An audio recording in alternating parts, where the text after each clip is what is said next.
La guerre commerciale entre le Canada et les États-Unis en est donc à sa deuxième journée et l'impact des tarifs douaniers se fait ou se fera déjà ressentir assez rapidement à l'épicerie.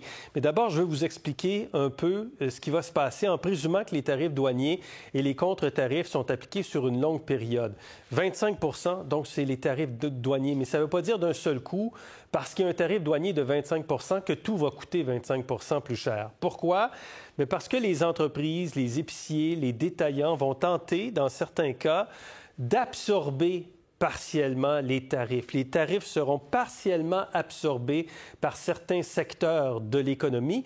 Et puis, beaucoup d'entreprises vont chercher et peut-être trouver des produits de remplacement de fournisseurs canadiens, mexicains, européens pour remplacer le produit qu'on importait des États-Unis.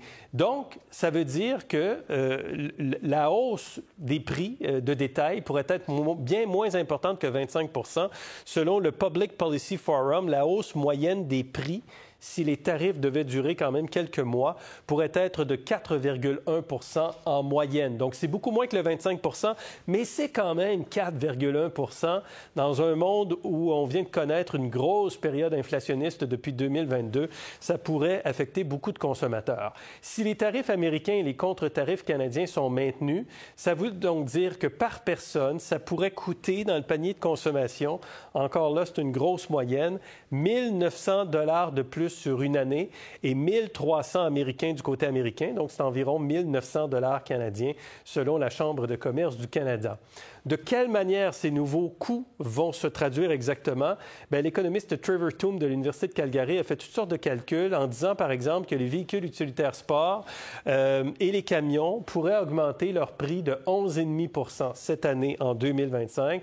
On le disait tantôt avec Christian, ça peut représenter de 6 à 9 000 $ supplémentaires pour les véhicules neufs. 8 % d'augmentation sur les outils à la quincaillerie, parce qu'il y a beaucoup d'outils, notamment, qui sont fabriqués aux États-Unis et qui sont importés des États-Unis.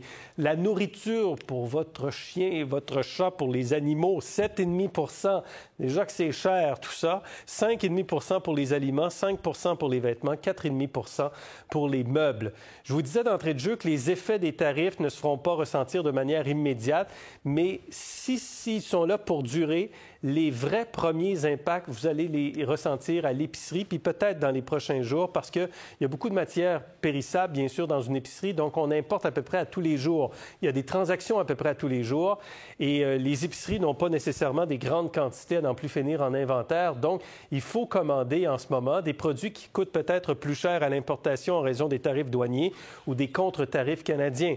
Les tomates, les concombres, les agrumes, les melons, les baies, les pêches notamment, vont coûter ou pourraient déjà coûter plus cher. Hausse des prix à la pharmacie également. Les États-Unis représentent le principal fournisseur de produits de soins personnels. Donc, les parfums, des produits de maquillage, le shampoing également, le dentifrice, les déodorants, les savons.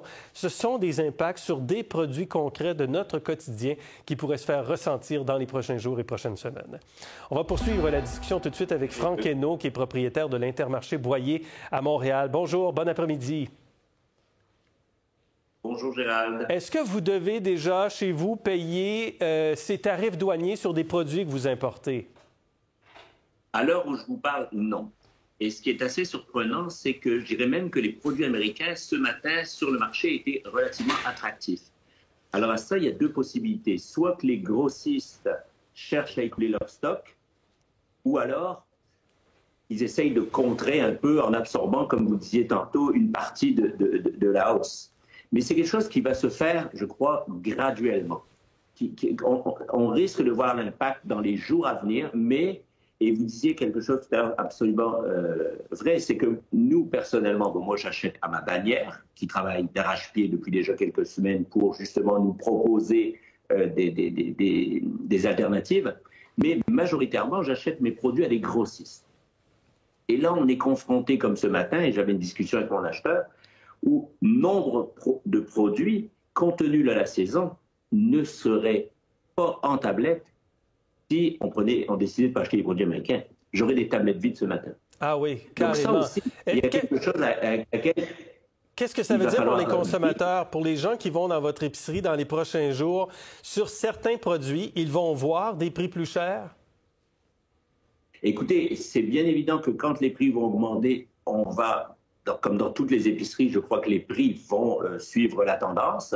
Maintenant, il y a des produits, probablement, qu'on va décider de ne plus mettre en tablette. Et comme expliquer quoi? à notre client, écoutez ça. Et le fameux chou-fleur, qui à une époque, on a eu la crise du chou-fleur. Si demain, les choux-fleurs, moi j'achète, je suis un épicier indépendant, qu'on trouve des choux-fleurs à 10 ou 11 $, je ne vais pas les acheter pour les jeter. Donc, à un moment donné, c'est des décisions. Puis aussi, notre client, c'est lui qui a le pouvoir. Okay? C'est lui qui va décider. Et ce matin, on regardait justement une substitution pour tout ce qui était salade emballée. Je n'avais absolument pas de substitution ce matin.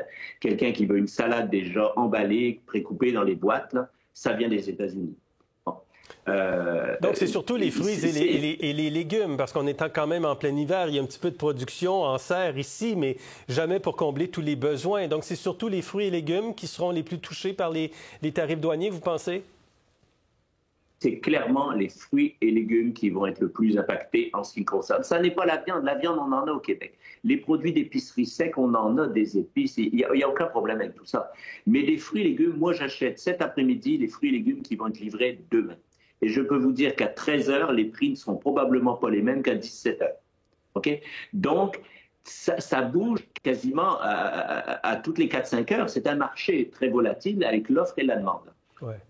Vous disiez tantôt, je m'excuse Franck Hainaut, il y a un petit délai, mais est-ce que ça veut dire qu'il y a des produits que vous ne pouvez pas remplacer? Est-ce qu'il est possible pour vous d'éviter complètement les produits américains ou c'est carrément impossible, ça?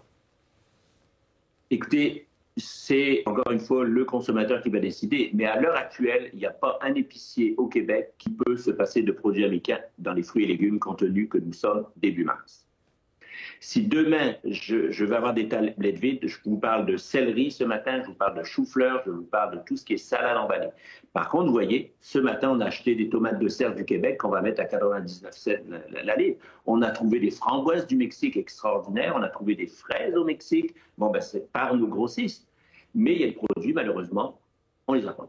Est-ce que vous constatez un changement chez vos consommateurs depuis toutes les menaces et les tarifs douaniers? Écoutez, ce matin, on a eu 2 plaintes, justement, sur les sociaux, que les gens nous ont dit, oui, on est allé dans votre magasin et il y a des produits américains. Je comprends que les gens s'interrogent, mais ça va prendre du temps. Vous savez, demain, là, si on décide d'acheter toutes les épiceries du Québec, nos choux-fleurs en Espagne, ce charmant producteur de choux-fleurs, d'abord, il doit augmenter sa production. Puis, il ne va pas priver l'Allemagne et la France pour nous rendre service. Parce qu'il va se dire, tiens, dès qu'ils vont avoir une entente avec les États-Unis, ils vont m'abandonner. Donc, c'est des choses qui vont prendre du temps. Et on est dans la pire saison. Donc, c'est clair que malheureusement, et vous savez, on peut, toutes les épiciers du Québec, décider que demain, on n'aura plus de céleri. Est-ce que c'est une solution? Moi, ce matin, j'ai répondu à la plainte. J'ai dit, écoutez, il y a des produits, des fruits et légumes qui sont congelés, qui viennent du Canada. Si vous ne souhaitez pas avoir des framboises des États-Unis, bon, vous avez des framboises canadiennes qui sont congelées. Il y a toujours des possibilités. Je crois qu'on est au début de cette crise. On la souhaite courte, mais c'est clair qu'il va y avoir beaucoup d'ajustements. Et les épiciers font tout, en ce qui me concerne mon équipe, pour trouver des alternatives, pour minimiser l'impact sur les prix, parce qu'on sait combien c'est important. Absolument. Mais il y a un temps, il y a une période, ça ne se fera pas en criant la main. Pour voir nos émissions en entier, rendez-vous sur la chaîne ICI RDI.